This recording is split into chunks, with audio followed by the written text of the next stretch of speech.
بسم اللہ الرحمن الرحیم۔ حضرت اسود اور شیولنگ پر مولانا سمر الدین قاسمی کا کرارا جواب کہ حضرت اسود اور شیولنگ میں کیا فرق ہے۔ حضرت اسود اور شیولنگ میں 3 فرق ہیں اور کیا کیا ہیں۔ ہمارے خیال سے اس ویڈیو کو ہر مسلمان کو سننا چاہیے۔ نحمدہ ونصلی علی رسول الکریم اما بعد۔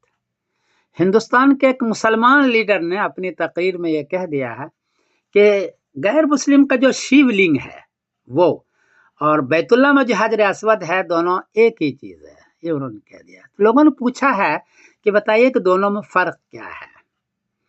جواب عرض ہے کہ شیو لنگ کیا ہے، کیسے ہے، ہمیں تو اس کا پتہ نہیں ہے، لیکن اس کی تصویر دیکھنے سے پتہ لگتا ہے کہ یہ حضرات ان کو پوجتے بھی ہیں اور اس سے مدد بھی مانگتے ہیں شیو لنگ سے۔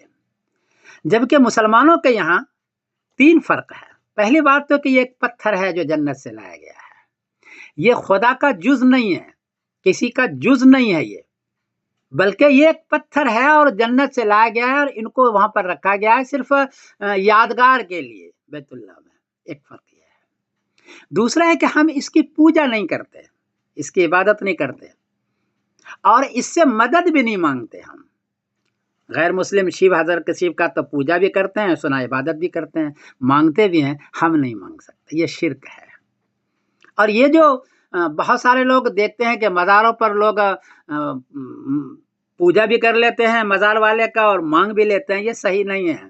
ان کا پر تو صرف فاتحہ پڑھنے کے لیے اور میت کے لیے دعا کرنے کے لیے کہا گیا، مانگنے کے لیے نہیں کہا ہے، حرام ہے، شرک ہے یہ۔ تو یہ 3 فرق ہو گیا۔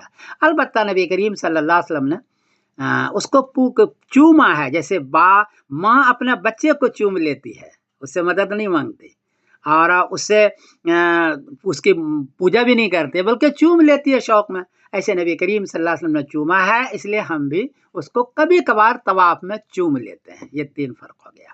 میں ایک روایت پڑھ کے سنا دیتا ہوں۔ ان عمر رضی اللہ عنہ جاء الى الحجر الاسود فقبله فقال انی اعلم انک حجر لا تضر ولا تنفع۔ بخاری شریف نمبر ہے 1597۔ حضرت عمر نے فرمایا کہ اے پتھر حجر اسود، میں جانتا ہوں کہ تم صرف ایک پتھر ہو، نفع نقصان نہیں دے سکتے، نہیں، صرف حضور کو میں نے دیکھا ہے چومتے ہوئے تو میں چوم لیتا ہوں، ہمارے یہاں وہ ایک پتھر ہے اور اس کے علاوہ اس سے زیادہ کوئی حرج نہیں ہے۔ ہم جو پوجا کرتے ہیں یا عبادت کرتے ہیں وہ صرف خدا کی، اسی کی عبادت بھی کرتے ہیں اور اسی سے ہم مانگتے بھی ہیں۔ ایاک نعبد و ایاک نستعین۔ مسلمان میں یہ فرق ہے۔ کسی اور کی پوجا کرنا یا کسی اور کی عبادت کرنا یا کسی اور سے مانگنا ضروریات، یہ جائز نہیں ہے، شرک ہے۔ یہ 3 فرق ہو گیا۔